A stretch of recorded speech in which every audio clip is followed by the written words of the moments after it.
Okay, the bearing has been pressed back in. Actually, I just beat it in with a hammer. When you press it out, use a socket. You stick it on this side. I'll show you some pictures of this.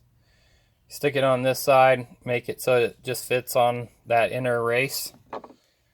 And then I had it pressed out with just a 12-ton press. I'll show you some pictures of that. But when you do that, there's a flange right around the edge that gets blown out. You can see where it's kind of mangled here because I have beat it back down with a hammer. I started the process of beating it back down. Probably, if I had it to do again, I would use a socket and then, good size socket, and then just use the press after I put the bearing back to press the flange back down, if that would be possible. Might be a little smoother. So he's going to test fit it. There's a D shape on this piece here that you can see that edge right there needs to line up with the D pattern on there. And you can rotate it if you need to orient it in a different way.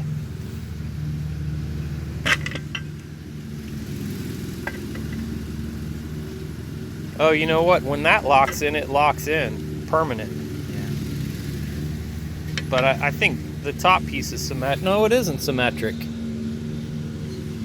So you need to have that oriented the right way. That may be what we did wrong on the other side, because we didn't really orient this. Let's look at one that's already made. On the OEM version, the big drain hole, this is lined up with that. That's not gonna fit. And actually it looks pretty. We'll pull this out.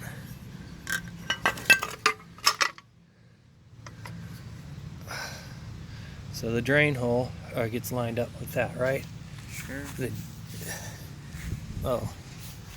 So it needs to go the other way. No, yours is fine. This needs to go the other way. That needs to go that way. Opposite that.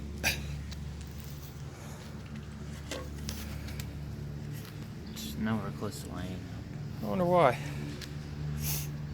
Is it just off center? I think it's just off center.